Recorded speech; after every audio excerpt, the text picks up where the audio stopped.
বিসমিল্লাহির রহমানির রহিম। মোহাম্মদপুর কেন্দ্রীয় কলেজের ব্যবসায় শিক্ষা শাখার দ্বাদশ শ্রেণীর সকল শিক্ষার্থীকে আমার আজকের অনলাইন ক্লাসে স্বাগত জানাচ্ছি। প্রতিটি ক্লাসই নতুন, তাই শুভেচ্ছাটাও নতুন হবে। আমি তোমাদেরকে মোহাম্মদপুর কেন্দ্রীয় কলেজের পক্ষ থেকে শুভেচ্ছা জানাচ্ছি এবং আমার মার্কেটিং ডিপার্টমেন্টের পক্ষ থেকেও তোমাদেরকে শুভেচ্ছা জানাচ্ছি। আজকে আমরা কি বিষয়ে পড়াশোনা করব সেটা ছবির মাধ্যমে আমরা জেনে নেওয়ার চেষ্টা করব। তার আগে আমি আমার পরিচয় দিচ্ছি। আমি এস.এম. রকিবুজ্জামান, সহযোগী অধ্যাপক, মার্কেটিং বিভাগ এবং উৎপাদন ব্যবস্থাপনা ও বিপণন বিষয়ের কোর্স শিক্ষক। প্রিয় শিক্ষার্থীবৃন্দু, আমরা কিছু গুরুত্বপূর্ণ ছবি দেখব এবং ছবিগুলোর মাধ্যমে আমরা বুঝতে চেষ্টা করব আজকে আমরা আসলে কি পড়াবো। একই সাথে যে ছবিগুলো আমি তোমাদের দেখাবো সেই ছবিগুলো একজন বাংলাদেশি হিসাবে আমাদেরকে গর্বিত হওয়ার শিক্ষা দেবে। চলো ছবিগুলো দেখে আসি। এখানে মোট 7টা ছবি দিয়েছি। ছবি আরও অনেক দেওয়া যেত, কিন্তু এই 7টা ছবি আমাদেরকে আমাদের দেশ সম্পর্কে, আজকের পঠিত বিষয়বস্তু সম্পর্কে একটি সঠিক ধারণা আমাদেরকে দেবে। প্রথম দৃশ্যে দেখো মাছ, বিভিন্ন রকম মিঠা পানির মাছ আমরা দেখতে পাচ্ছি। দ্বিতীয় ছবিতে আমরা দেখতে পাচ্ছি আমাদের ধান, প্রধান ফসল আমাদের বাংলাদেশের। তৃতীয় ছবিতে দেখা যাচ্ছে হরেক রকমের সবজি বা ভেজিটেবল। তারপর রয়েছে আলু, মৌসুমি ফল আম, খাদ্যশস্য এবং শেষ দৃশ্যে আমরা দেখতে পাচ্ছি আমাদের গার্মেন্টস কর্মীরা খুব মনোযোগ দিয়ে উৎপাদনে নিয়োজিত রয়েছেন। প্রিয় শিক্ষার্থীবৃন্দ, আমরা যে বাংলাদেশে বসবাস করি সেই বাংলাদেশ নিয়ে গর্বিত হওয়ার অনেক কিছুই আমাদের রয়েছে যা আমরা অনেকেই জানি না। আলোকিত বাংলাদেশ, পরিবর্তিত বাংলাদেশ, উন্নয়নশীল বাংলাদেশ। আজকে যে বাংলাদেশের সম্পর্কে বিশ্ব ধারণা পাল্টে দিয়েছে তার মূলে রয়েছে আমাদের ক্ষমতা। সেই ক্ষমতাগুলো কেমন দেখো, যখন আমরা তোমাদের মতো দ্বাদশ শ্রেণীর শিক্ষার্থী ছিলাম তখনও এদেশে মাছ চাষ হয়েছে, তখনও ধান চাষ হয়েছে, সবজি চাষ হয়েছে, আলু, আম, শস্যদানা কিংবা গার্মেন্টস কম বেশি হলেও ছিল। কিন্তু তোমরা যেভাবে বলতে পারো মাছ উৎপাদনে বাংলাদেশ বিশ্বের তৃতীয়, আমরা বলতে পারিনি। তার মানে বাংলাদেশের মাছ উৎপাদনের ক্ষমতা ব্যাপক। আমরা বলতে পারি ধান উৎপাদনে বাংলাদেশ বিশ্বের তৃতীয়। তোমাদের বয়সে আমরা বলতে পারিনি, কিন্তু পরিবর্তিত বাংলাদেশ এই ধান উৎপাদনে বিশ্বে তৃতীয় স্থান অধিকার করেছে। তার মানে কি, ধান উৎপাদনের ক্ষমতা বাংলাদেশের বিশ্বের তৃতীয় এখন। পরের ছবিতে দেখো সবজি উৎপাদনে বাংলাদেশ তৃতীয়। এই 6-7 মাস আগেও ষষ্ঠ ছিল, এখন তৃতীয় হয়েছে। তার মানে হচ্ছে সবজি উৎপাদনে বাংলাদেশের ক্ষমতা বিচার করলে আমরা বিশ্বে তৃতীয় স্থানে রয়েছি। আলু উৎপাদনে বাংলাদেশ বিশ্বের 7ম স্থানে রয়েছে। আমাদের উৎপাদন ক্ষমতা এখানেও প্রকাশ পাচ্ছে। যে আমের সিজন এখন চলছে সেই আম উৎপাদনেও বাংলাদেশ বিশ্বে 7ম স্থান অধিকার করেছে। তার মানে আম উৎপাদনের ক্ষমতায় বাংলাদেশ বিশ্বে 7 নম্বর দেশ। তবে এখানে বলে রাখা ভালো, সুমিষ্ট আমের কথা বললে বাংলাদেশ পৃথিবীর সর্বশ্রেষ্ঠ আম উৎপাদনকারী দেশ। বিভিন্ন ধরনের খাদ্যশস্য উৎপাদনে বাংলাদেশ বিশ্বে 11তম। বিভিন্ন ধরনের খাদ্যশস্য উৎপাদনে বাংলাদেশ বিশ্বে 11তম। ছাগল উৎপাদনেও বাংলাদেশ শ্রেষ্ঠত্ব মর্যাদায় রয়েছে। এছাড়া গার্মেন্টস শিল্পে বাংলাদেশ এখনও তীব্র প্রতিযোগিতা হলেও দ্বিতীয় স্থানে অবস্থান করছে। প্রিয় শিক্ষার্থীবৃন্দ, এবার তোমরাই বলো যে বাংলাদেশ আমরা আমাদের প্রিয় মাতৃভূমি যে লাল সবুজের পতাকার তলে আমাদের মান সম্মান, আমাদের বেড়ে ওঠা সেই বাংলাদেশের এই সৌন্দর্য যা আমি স্লাইডে দেখাচ্ছি, তোমাদের কি মনে হয় না বাংলাদেশের ক্ষমতা, উৎপাদন ক্ষমতা এখন অনেক অনেক বেশি এবং বিশ্বকে নেতৃত্ব দেওয়ার মতো অবস্থানে রয়েছে? হ্যাঁ শিক্ষার্থী বন্ধুরা, তোমরা ঠিকই ধরেছ। আজকে আমরা যে বিষয়টা পড়াবো সেটা হলো বিপণন, উৎপাদন ব্যবস্থাপনা ও বিপণন, প্রথম পত্রের ৮ম অধ্যায় উৎপাদন ক্ষমতা। আমরা উৎপাদন ক্ষমতায় বাংলাদেশকে নতুনভাবে পরিচিত করতে পেরেছি। আমরা গর্বিত হতে পারি এমন একটা দেশ আমাদের, যে দেশ বিভিন্ন পণ্য উৎপাদনে বিশ্বকে নেতৃত্ব দিচ্ছে, যা দেশের জিডিপিতে ব্যাপকভাবে অবদান রাখতে সক্ষম হচ্ছে। তো আমরা এই যে উৎপাদন ক্ষমতা অধ্যায়টা আজকে পাঠদান করব, সেই অধ্যায়ের কিছু সুনির্দিষ্ট শিক্ষণফল রয়েছে যা এই অধ্যায়টা পাঠ করার পর তোমরা জানতে পারবে। যেমন উৎপাদন ক্ষমতা কি তা তোমরা ব্যাখ্যা করতে পারবে, উৎপাদন ক্ষমতার প্রকারভেদ সম্পর্কে তোমরা বর্ণনা করতে পারবে, উৎপাদন ক্ষমতার পরিমাপের প্রক্রিয়া জানতে পারবে, উৎপাদন ক্ষমতার যথাযথ ব্যবহারের উপায়সমূহ সম্পর্কে ধারণা নিতে পারবে। এছাড়াও উৎপাদন ক্ষমতা হ্রাস বৃদ্ধির কারণ, উৎপাদন ক্ষমতার উপর প্রভাব বিস্তারকারী উপাদান এবং উৎপাদন ক্ষমতার প্রয়োজনীয়তা গুরুত্বও তোমরা এই অধ্যায় শেষে ব্যাখ্যা করতে পারবে। তো প্রিয় শিক্ষার্থীবৃন্দ, প্রথমে চলো আমরা একটু মৌলিক কথা বলে নিই। বলা হয়ে থাকে যে আমরা একটা ছোট্ট একটা গল্প বলি। দীর্ঘদিনের অভিজ্ঞতাকে পুঁজি করে টাঙ্গাইলের হেলাল সাহেব সেতু টেক্সটাইল নামে একটি কারখানা গড়ে তোলে, যেখানে মূলত তোমার নারীদের শাড়ি কাপড় বানানো হয়। হেলাল সাহেব তার অভিজ্ঞতার আলোকে এটা বুঝতে পারেন যে যদি তার উৎপাদন ক্ষমতার সবটুকুই সে প্রয়োগ করতে পারে, তাহলে তার মোট উৎপাদন যেমন বাড়বে, একক প্রতি উৎপাদন ব্যয়ও তেমন কমবে, ফলে মুনাফাও বাড়বে। আর এখানে সর্বোচ্চ ক্ষমতা বলতে বোঝাচ্ছে উৎপাদনের সাথে যে জড়িত উপাদানগুলো আছে এর সর্বোত্তম ব্যবহার নিশ্চিত করা। তোমরা জানো যে উৎপাদনের সাথে 4টা ফ্যাক্টর জড়িত: ভূমি, শ্রম, মূলধন ও সংগঠন। এই 4টা উপাদানের সর্বোত্তম ব্যবহার তুমি যদি নিশ্চিত করতে পারো, তাহলে ধরে নেওয়া যায় তোমার উৎপাদন ক্ষমতা বাড়বে। কাজেই এই যে হেলাল সাহেব তার সেতু টেক্সটাইলের কথা আমি বললাম, সে বিষয়বস্তুগুলো জানতো, তার অভিজ্ঞতা আছে, তার যে শ্রমিক, তার যে কাঁচামাল, তার যে কার্য পরিবেশ এবং তার যে কারখানার যে বিন্যাস, সব কিছুকেই সে অ্যানালাইসিস করে একটি সর্বোচ্চ উৎপাদন প্রক্রিয়ার একটি হিসাব বা পরিমাণ নির্ধারণ করেছিল, যার ফলে সে আশেপাশের অন্যান্য কারখানার তুলনায় তার উৎপাদনের পরিমাণ অনেক বেশি হয়েছিল। প্রিয় শিক্ষার্থী বন্ধুরা, উৎপাদন ক্ষমতা একটি গুণগত বিষয়, যার সাথে আবার পরিমাণগত সম্পর্কও রয়েছে। আমরা পর্যায়ক্রমে এই বিষয়গুলো আলোচনা করব। তো প্রিয় শিক্ষার্থীবৃন্দ, প্রথমে আসো আমরা দেখে নেই আমাদের উৎপাদন ক্ষমতা আসলে কি। একটি প্রতিষ্ঠানের উৎপাদনের পরিমাণকে সর্বোচ্চ করার যে ক্ষমতা বা দক্ষতা, তাকেই বলা হয় উৎপাদন ক্ষমতা।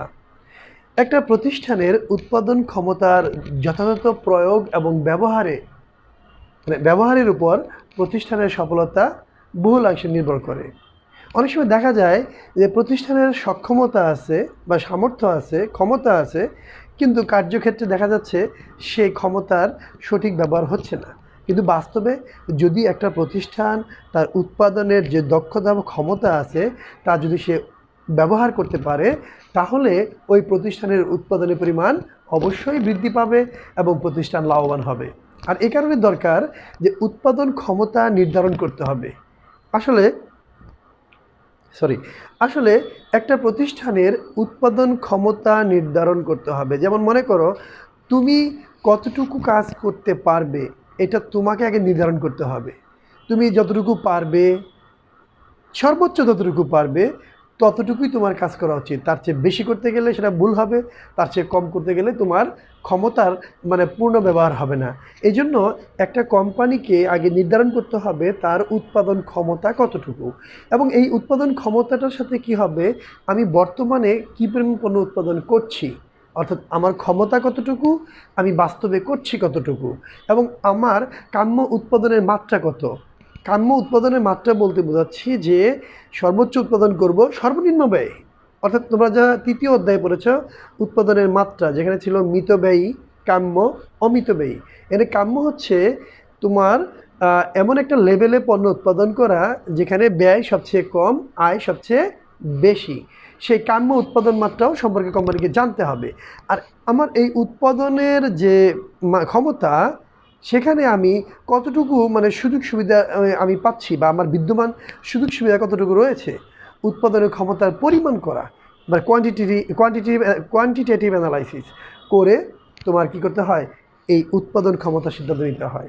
যেমন একটা উদাহরণ দেওয়া যেতে পারে, একটি প্রতিষ্ঠানকে যদি দৈনিক সর্বোচ্চ 2 লক্ষ ইউনিট পণ্য উৎপাদন করতে হয়, আমি আবার বলছি, খেয়াল করো, একটি প্রতিষ্ঠানকে যদি দৈনিক সর্বোচ্চ 2 লক্ষ একক পণ্য উৎপাদন করতে হয়, তাহলে বুঝতে হবে ওই 2 লক্ষ ইউনিট উৎপাদন করাই হচ্ছে প্রতিষ্ঠানের ক্ষমতা। অন্য বিষয়টাকে এবার অন্যভাবেও বলা যায়, যেমন মনে করো একটি নির্ধারিত সময়ের মধ্যে একটি উৎপাদন ইউনিট সর্বোচ্চ যে পরিমাণ পণ্য উৎপাদন করতে পারে তাকেই বলা হয় উৎপাদন ক্ষমতা। অর্থাৎ একটা প্রতিষ্ঠান, একটা কোম্পানি তার যে উৎপাদনের যে উপকরণগুলো রয়েছে সার্বিকভাবে এগুলো ব্যবহার করে যে পরিমাণ পণ্য উৎপাদন করতে পারে সেটাই হচ্ছে তার উৎপাদন ক্ষমতা। আমরা পরবর্তী স্লাইডে যাচ্ছি। উৎপাদন ক্ষমতা সম্পর্কে আমাদের কিছু বিশেষজ্ঞ মতামত রয়েছে। যেমন এখানে আমরা যদি উৎপাদন ক্ষমতা প্রসঙ্গে এলজি হ্যানসনের উক্তিটি আমরা অ্যানালাইসিস করি, তাহলে দেখা যাচ্ছে যে capacity is the maximum rate of A farm or industry at a given time with its existing stock of factors of production. অর্থাৎ একটি নির্দিষ্ট সময়ে কোনো শিল্প প্রতিষ্ঠান বা প্রতিষ্ঠান তার উৎপাদনের যে উপকরণগুলো রয়েছে বা বর্তমানে যে উপকরণের মজুদ রয়েছে সেই মজুদ দ্বারা সর্বোচ্চ যে পরিমাণ পণ্য উৎপাদন করতে পারে তাই হচ্ছে উৎপাদন ক্ষমতা।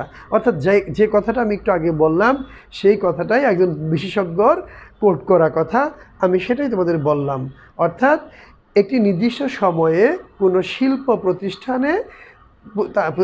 প্রতিষ্ঠান বা শিল্প তার উৎপাদন উপকরণ সমূহের বর্তমান মজুদ দ্বারা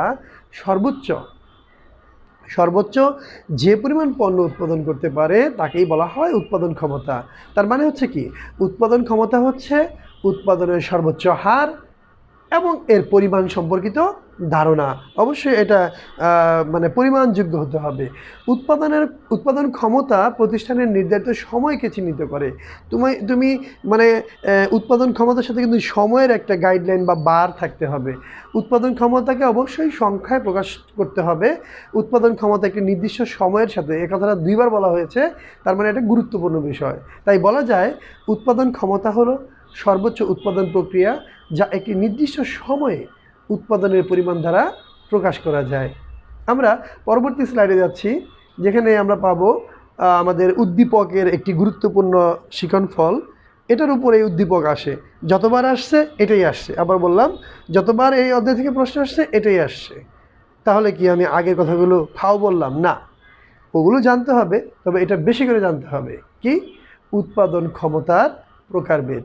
আমরা এখানে একটু বেশি মনোযোগ দেব এবং এক্সাম্পলগুলো, বৈশিষ্ট্যগুলো বোঝার চেষ্টা করব। অর্থাৎ এখানে যে সর্বোচ্চ উৎপাদন ক্ষমতা বা পিক প্রোডাকশন ক্যাপাসিটি, প্রকৌশলগত উৎপাদন ক্ষমতা বা রেটেড প্রোডাকশন ক্যাপাসিটি, কার্যকর উৎপাদন ক্ষমতা বা effective or system production capacity আর অ্যাকচুয়াল প্রোডাকশন ক্যাপাসিটি, এই বিষয়গুলো আমাদের এখানে আলোচনা করতে হবে। কারণ এখানেই উদ্দীপকের মতো উদ্দীপক তৈরির মতো উদ্দীপনা রয়েছে। আশা করি তোমরা এই বিষয়টাকে সর্বোচ্চ গুরুত্ব দেবে। প্রথমে আসো পিক প্রোডাকশন ক্যাপাসিটি বা সর্বোচ্চ উৎপাদন ক্ষমতা। পার্থক্যটা আমি ধরাই দেবো, তোমরা বোঝার চেষ্টা করবা। দেখো, স্বাভাবিক উৎপাদন কার্য পরিচালনা করে, স্বাভাবিক উৎপাদন কার্য পরিচালনা কি? অর্থাৎ এখানে ব্যবস্থাপকীয় যে পদ্ধতি এবং ভৌত যে কাঠামো বা অবকাঠামো বা ইনফ্রাস্ট্রাকচারাল সুবিধা, যন্ত্রপাতির যে বিন্যাস, শ্রমিক মজুরি কাঁচামাল এগুলোর যে বিন্যাস, সব কিছু থাকবে একদম পারফেক্ট, স্বাভাবিক, কোনো উল্টাপাল্টা থাকবে না বা কম বেশি থাকবে না। এই জন্য বলা হয় স্বাভাবিক, অর্থাৎ কার্য পরিবেশটা ভালো থাকতে হবে। এখানে বলা হয়ে থাকে যে স্বাভাবিক উৎপাদন কার্য পরিচালনা করে কোনো ব্যবসায় প্রতিষ্ঠান উৎপাদন প্রক্রিয়ায় সর্বোচ্চ যে পরিমাণ পণ্য উৎপাদন করতে পারে সেটাই হচ্ছে সর্বোচ্চ উৎপাদন ক্ষমতা। এক্ষেত্রে প্রতিষ্ঠানের সর্বোচ্চ উৎপাদন ক্ষমতা বৃদ্ধির লক্ষ্যে কাঁচামাল, যন্ত্রপাতি, শ্রমিক, ব্যবস্থাপনার প্রচেষ্টা ইত্যাদির সর্বোচ্চ ক্ষমতা বিবেচনা করা হয়ে থাকে। সর্বোচ্চ উৎপাদন ক্ষমতা সম্পর্কে এল.জে. কেজেরেস্কি অ্যান্ড এল.পি. রিডসম্যান বলেন, peak capacity is maximum output that a process or facility can achieve under ideal condition. এই যে আইডিয়াল কন্ডিশন বা আদর্শ পরিবেশ, এই বিষয়টা কিন্তু এখানে উল্লেখ করা আছে যে একটা আদর্শ বা অনুকূল পরিবেশে কোনো উৎপাদন প্রক্রিয়ায় বা কোনো সুবিধা ব্যবহার করে সর্বোচ্চ যে পরিমাণ পণ্য উৎপাদন করা যায় সেটাই হচ্ছে পিক ক্যাপাসিটি অফ প্রোডাকশন। তো আমরা এখানে দুটো বিষয় লক্ষণীয়। এখানে হলো কার্য পরিবেশটা স্বাভাবিক থাকবে, এখানে যে শ্রম, মূলধন, ভূমি এগুলোর সব কিছু সর্বোত্তম ব্যবহার হবে, কর্মপ্রচেষ্টা বা ব্যবস্থাপকীয় পদ্ধতিতে কোনো ত্রুটি থাকা যাবে না, এবং অনুকূল পরিবেশ থাকতে হবে। প্রাকৃতিক পরিবেশটাও এখানে মানে কোনো বৈরিতা থাকতে পারবে না। এই হচ্ছে তোমার সর্বোচ্চ উৎপাদন ক্ষমতা। এর পরের স্লাইডে আমরা যাব প্রকৌশলগত উৎপাদন ক্ষমতা বা রেটেড ক্যাপাসিটি।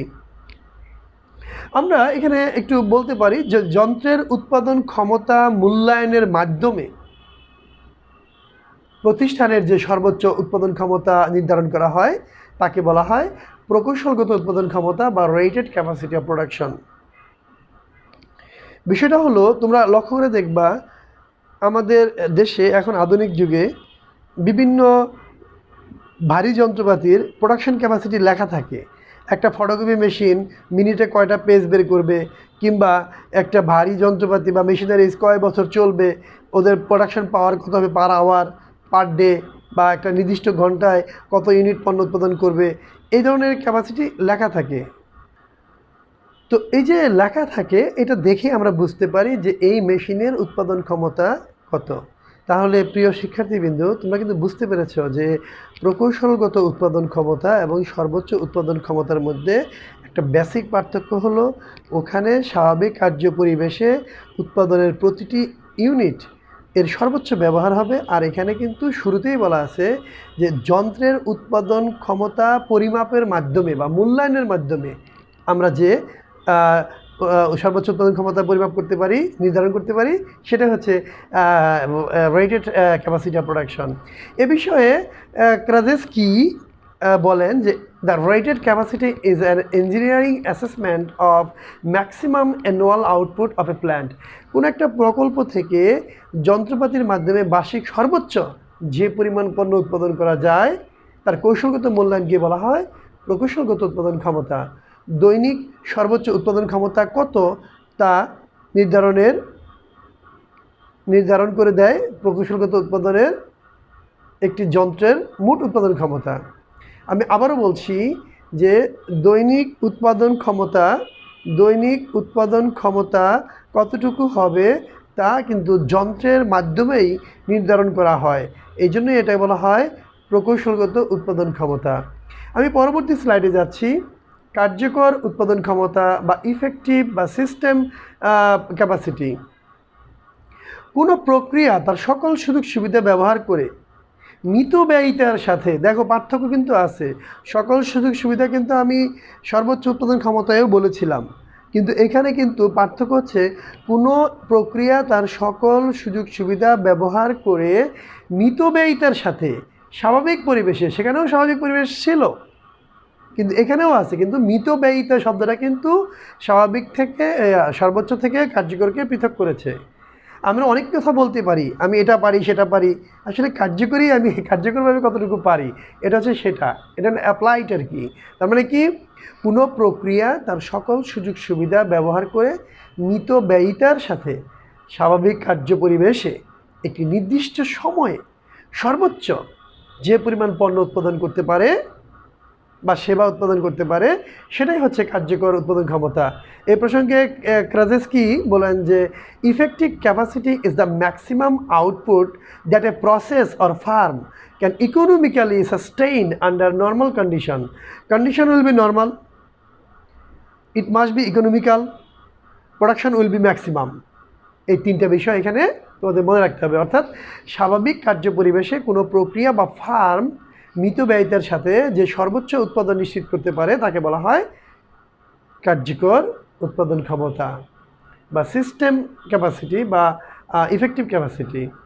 ব্যয় সাশ্রয়ের বিষয়টি এখানে কিন্তু বিশেষভাবে তোমার কার্যকরী রাখতে হবে। অর্থাৎ এখানে ইকোনমি স্কেলটা মানে মানে মানে ইকোনমি অর্থাৎ মিতব্যয়িতার বিষয়টা এখানে গুরুত্ব দিতে হবে। কোনো আজাইরা মানে কোনো অপ্রয়োজনীয় ব্যয় যেন এখানে না হয় সেটা খেয়াল করতে হবে। কস্ট কন্ট্রোল থিওরি এখানে পুরোপুরি অ্যাপ্লাই করতে হবে।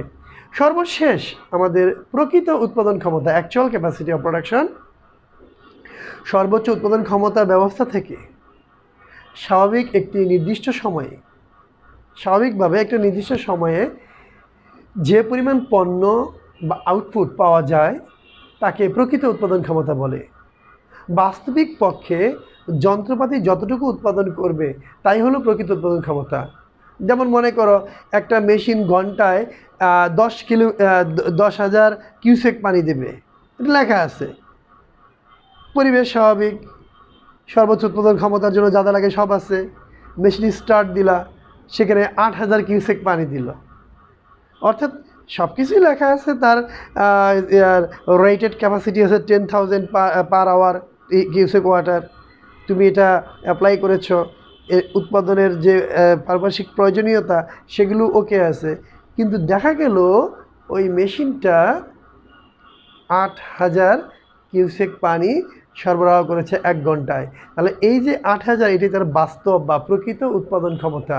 সেটা যন্ত্রপাতিতে যাই লেখা থাকুক না কেন, বাস্তবে যেটা হয়েছে সেটাই হলো প্রকৃত উৎপাদন ক্ষমতা। আমি এতগুলো কাজ করতে মানে একসাথে আমি ধরো 10 কেজি গরু মাংস খেতে পারি, এটা প্রমাণিত, কিন্তু খেতে গিয়ে আমি 5 কেজি খেলাম, এটাই সত্য, এটাই হলো প্রকৃত উৎপাদন ক্ষমতা। অর্থাৎ আমি এখন মনে করো যে বাংলাদেশে তো বিভিন্ন ধরনের এগ্রিকালচারাল ইকুইপমেন্ট চলে আসতেছে। এখানের plying machine, threshing machine, grazing machine, cutting machine, weight machine, হ্যাঁ, প্যানেল মেশিন, অনেক ধরনের মেশিন আসছে। ফলে গরুর ব্যবহার কমে যাচ্ছে। ময়ের মেশিন আছে, নিড়ানি মেশিন আছে। তো এই যে এগুলোর কিন্তু ক্যাপাসিটি অনেক বেশি। বাংলাদেশ যে কৃষিপণ্যে একটা বিপ্লব, কৃষিপণ্য উৎপাদনে একটা বিপ্লব নিয়ে আসছে, উৎপাদন ক্ষমতা যে ব্যাপক হারে বৃদ্ধি পেয়েছে এবং পাচ্ছে, এর মূল কারণ হলো মানুষের নিরলস শ্রম। প্রকৃতিগতভাবে আমাদের জমি উর্বর, আমরা নাতিশীতোষ্ণ দেশের মানুষ, যার ফলে এখানকার এই উৎপাদন এমনই যে মানে একটু ফেললেই পণ্য হয়ে যায়। কিন্তু আগে মানুষ বুদ্ধি করে করতো না, কার্য পরিবেশ ক্ষমতা সম্পর্কে জানতো না। এখন তারা ক্ষমতা সম্পর্কে জানে, যার ফলে তাদের উৎপাদন ক্ষমতাও বৃদ্ধি পাচ্ছে। তাহলে প্রিয় শিক্ষার্থীবৃন্দু, এই হলো আমাদের উদ্দীপকের জন্য গুরুত্বপূর্ণ একটি টপিকস, যা আমি তোমাকে বললাম যে উৎপাদন ক্ষমতার প্রকারভেদ, যেখানে আমি 4টা বলেছি। আমরা পরবর্তী স্লাইডে যাচ্ছি, খুব সংক্ষেপে আমি বলবো কারণ এগুলো আসলে পরীক্ষার জন্য ইম্পর্ট্যান্ট নয়। উৎপাদন ক্ষমতার উপর প্রভাব বিস্তারকের উপাদান, পণ্য বা সেবার প্রকৃতি। দেখো, পণ্যটা কেমন হবে তার উপরে কিন্তু, বা সেবাটা কেমন হবে তার উপরেই কিন্তু এর উৎপাদন ক্ষমতা নির্ভর করে। ব্যাপক চাহিদা আছে এমন পণ্যের উৎপাদন ক্ষমতা বাড়াতে হয়, চাহিদা কমাতে হয়। আবার দেখবা কিছু পণ্য আছে যে চূড়ান্ত রূপে যাওয়ার আগে অনেকগুলো মিশ্রণে জড়িয়ে যায়। সেগুলো কিন্তু উৎপাদন ক্ষমতা কম হয়। যেমন তোমাকে যদি পাশাপাশি দুজনকে, আমি একজনকে ভাত রান্না করতে বললাম, একজনকে বিরিয়ানি রান্না করতে বললাম, তাহলে বিরিয়ানি রান্নাটা কিন্তু অনেকগুলো প্রক্রিয়ার মাধ্যমে যাবে। ভাত কিন্তু চাল পানিতে ধুয়ে পানি দিলেই কিন্তু হয়ে যাবে, কোনো প্রসেসিংয়ের দরকার নেই, তাহলে ওর উৎপাদন ক্ষমতা কিন্তু বেড়ে যাবে। আর বিরিয়ানির মধ্যে অনেকগুলো প্রসেসিং আছে, মিক্স আছে, ফলে কিন্তু ওর উৎপাদন ক্ষমতা কমে যাবে। প্রক্রিয়ার বিদ্যমান সুযোগ সুবিধা, যদি বিদ্যমান সুযোগ সুবিধা বেশি থাকে তাহলে উৎপাদন ক্ষমতা বাড়বে, বিদ্যমান সুযোগ সুবিধা যদি কমে যায় তাহলে উৎপাদন ক্ষমতা কমবে। ব্যবস্থাপকের দক্ষতা, প্রতিটি কাজ কর্মীকে দিয়ে আদায় করে নেওয়ার মধ্যেই ব্যবস্থাপনার কি দক্ষতা নির্ভর করে। তাই এখানে যদি শক্তিশালী দক্ষ ব্যবস্থাপনা প্রক্রিয়া থাকে তাহলে উৎপাদন ক্ষমতা বাড়বে। আর যদি ব্যবস্থাপনায় ত্রুটি থাকে, ম্যানেজমেন্ট করতে যদি সমস্যা হয়, কর্মীদের মধ্যে বিভিন্ন ইউনিটের মধ্যে যদি আন্তঃকলহ থাকে, তাহলে কিন্তু উৎপাদন ক্ষমতা কমে যাবে। মানবীয় উপাদান, এখানে শ্রমিকের যে মানে যোগ্যতা, দক্ষতা, নিপুণতা, এগুলো যদি সঠিক হয় তাহলে উৎপাদন বাড়বে। আর অদক্ষ শ্রমিক হলে তারা কিন্তু উৎপাদন ক্ষমতা বাড়াতে পারবে না। পরিচালন ব্যয়, যে যে যে অপারেশনাল যে কস্টগুলো রয়েছে, সেই অপারেশন কস্টগুলো যদি তুমি নিয়ন্ত্রণ করে স্মুথলি রান করতে পারো তাহলে উৎপাদন ক্ষমতা বাড়বে, কারণ এখানে মিতব্যয়িতা অর্জন করা সম্ভব হবে। কিন্তু যদি অযাচিত ব্যয় বা আনসর্ট কস্ট সৃষ্টি হয় অপারেটিং পারপাসে, তাহলে উৎপাদন ক্ষমতা কমে যাবে। আর বাহ্যিক উপাদান, বাহ্যিক উপাদানগুলোর মধ্যে আমি কয়েকটা উপাদান দেখেছিলাম, যেমন মনে করো যে পণ্য বা সেবার চাহিদা, পরিবেশ বিষয়ক যে প্রতিবন্ধকতা, আমার পরিবেশ যদি আমাকে সাপোর্ট না করে, প্রাকৃতিক পরিবেশ যদি আমাকে সাপোর্ট না করে, তাহলে উৎপাদন ক্ষমতা হ্রাস পাবে। উত্তম কার্য পরিবেশ না থাকলে উৎপাদন ক্ষমতা হ্রাস পাবে। তারপর তোমার যে রাষ্ট্রীয় নীতি, সরকারের যে পলিসি, শ্রমিক সংঘটা কেমন, এগুলো কিন্তু বাহ্যিক উপাদান হিসেবে গুরুত্বপূর্ণ ভূমিকা পালন করতে পারে। তারপর দূষণ, পরিবেশ দূষণ, এগুলোও কিন্তু উৎপাদনকে হ্যাম্পার্ট করতে পারে। আমরা পরবর্তী স্লাইডে যাচ্ছি। We are very close to our lecture. উৎপাদন ক্ষমতা কেন গুরুত্বপূর্ণ? দেখো, সম্ভাব্য সামর্থ্য পরিমাপ করে একটা কোম্পানি দক্ষ না অদক্ষ, উৎপাদন করতে পারে কি পারে না, এই বিষয়ে তুমি সিদ্ধান্ত নিতে গেলে তোমাকে উৎপাদন ক্ষমতা পরিমাপ করতে হবে। উৎপাদন ক্ষমতা ও পরিচালনা ব্যয়, একটা প্রতিষ্ঠান কতটুকু দক্ষতার সাথে তার ব্যয় পরিচালনা করছে, কিংবা তার উৎপাদন ক্ষমতা কোন লেভেলে আছে, এগুলো জানতে হলেও তাকে উৎপাদন ক্ষমতা সম্পর্কে জ্ঞান অর্জন করতে হবে। আর উৎপাদন ক্ষমতা যদি তুমি সর্বোচ্চ ব্যবহার করতে পারো, সর্বোত্তম ব্যবহার করতে পারো, তাহলে তোমার প্রতিষ্ঠান লাভজনক হবে। বিপরীতভাবে বলতে পারো, তোমার প্রতিষ্ঠানটি কি লাভজনক কিনা সেটাও তোমার জানার জন্য উৎপাদন ক্ষমতা সম্পর্কে জানতে হবে। উৎপাদিত পণ্য ও সেবার মান, শোনো, শুধু পণ্য উৎপাদন করলেই হবে না। বর্তমান যে কম্পিটিটিভ মার্কেট, সেখানে কিন্তু পণ্যের মান একটা ফ্যাক্টর। কাজেই তুমি একটা লেভেল আছে উৎপাদন করলেই হয়, যে জনগণ এমন রাক্ষস যা পায় তাই খায়, কিন্তু সেই জনগণ কিন্তু এখন নেই। এখন জনগণ রুচিশীল, স্মার্ট, তাদের জন্য কিন্তু উৎপাদন করলেই হবে না, তাদেরকে এই গ্যারান্টি দিতে হবে যে পণ্যটি গুণগত মানে উন্নত। আর মজুত পরিকল্পনা, তুমি কী পরিমাণ পণ্য মজুত করবে, এটা ডিপেন্ড করে তোমার পণ্যের চাহিদার উপরে। তোমার পণ্য যদি একটা স্মুথ বা ফ্ল্যাট চাহিদা থাকে, যে প্রতিনিয়ত চাহিদা সৃষ্টি হবেই বা অন্য ডিমান্ড রয়েছে, সেক্ষেত্রে মজুতটা স্ট্রং হতে হবে। আর যদি চাহিদা কম থাকে তাহলে মজুত বাড়িয়ে কিন্তু লাভ নেই, এতে তোমার গুদাম ঘরে ভাড়া দিতে হবে, বিক্রি হবে না, মাল পচে যাবে, এই জন্যই। আর প্রাথমিক বিনিয়োগ, উৎপাদনের ক্ষেত্রে প্রাথমিক বিনিয়োগ একটা গুরুত্বপূর্ণ ফ্যাক্টর। আর প্রাথমিক বিনিয়োগ কখন ভালো হয়? যখন দেখবে প্রতিষ্ঠানের উৎপাদনের গতিশীলতা বেশি, আর এটা একটা দীর্ঘমেয়াদী প্রতিক্রিয়া রয়েছে। আমি আরেকটা স্লাইডে তোমাদেরকে বলছি যে হ্রাস পায় কেন।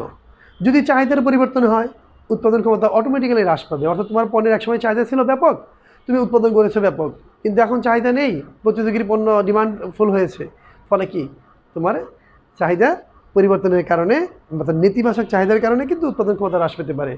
আর ব্যবস্থাপক ক্ষমতা পরিবর্তন, অনেক সময় দেখবা যে এটা মানে মানে তোমাদেরকে বলতে পারি, তোমাদের লাইকিং ডিসলাইকিং আছে। দেখা গেলো যে মিস্টার এক্স তোমাদের খুব ফেভারিট টিচার, তাকে বাদ দেওয়া হলো, তখন তোমাদের মধ্যে কিন্তু এক ধরনের হতাশা চলে আসবে, উপস্থিতি কমে যাবে, তারপরে তোমাদের শেয়ারিংটা ভালো হবে না, মন খারাপ থাকবে, তোমাদের রিসিভিং পাওয়ারটা কমে যাবে। ঠিক একইভাবে একটা ভালো ব্যবস্থাপক যখন চলে যায়, তখন ওই ইউনিটটার মধ্যে একটা ক্র্যাশ হয়ে যেতে পারে।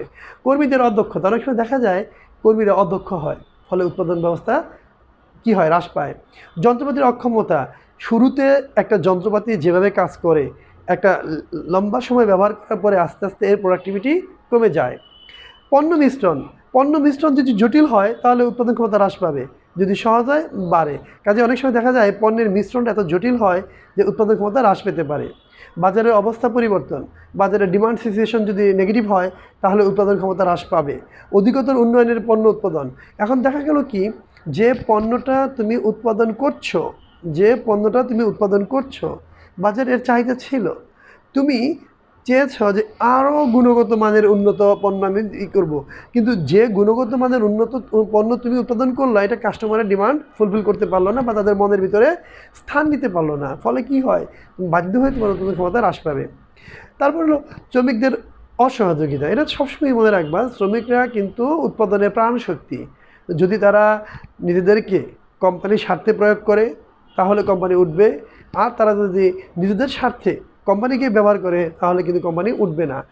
আর অদক্ষ ব্যবস্থাপনা, সার্বিকভাবে ব্যবস্থাপনা যেহেতু একটা বড় শক্তি, এই ব্যবস্থাপনার শক্তিটা যদি ভুল পথে পরিচালিত হয়, অদক্ষভাবে পরিচালিত হয় তাহলে উৎপাদন ক্ষমতা হ্রাস পাবে। আর সবচেয়ে বড় কথা হলো সর্বশেষ শ্রমিকের অক্ষমতা। মনোযোগ আছে, বুদ্ধি আছে, মনোযোগ আছে, অন্তরাত্মাতে কাজ করতে চায় কিন্তু সে কাজ পারেই না। এখন মনে করো আধুনিক যুগে এখন আমার বাবাকে যদি আমি বলি যে কম্পিউটারে একটা সফটওয়্যার ডেভেলপ করতে, সে পারবে?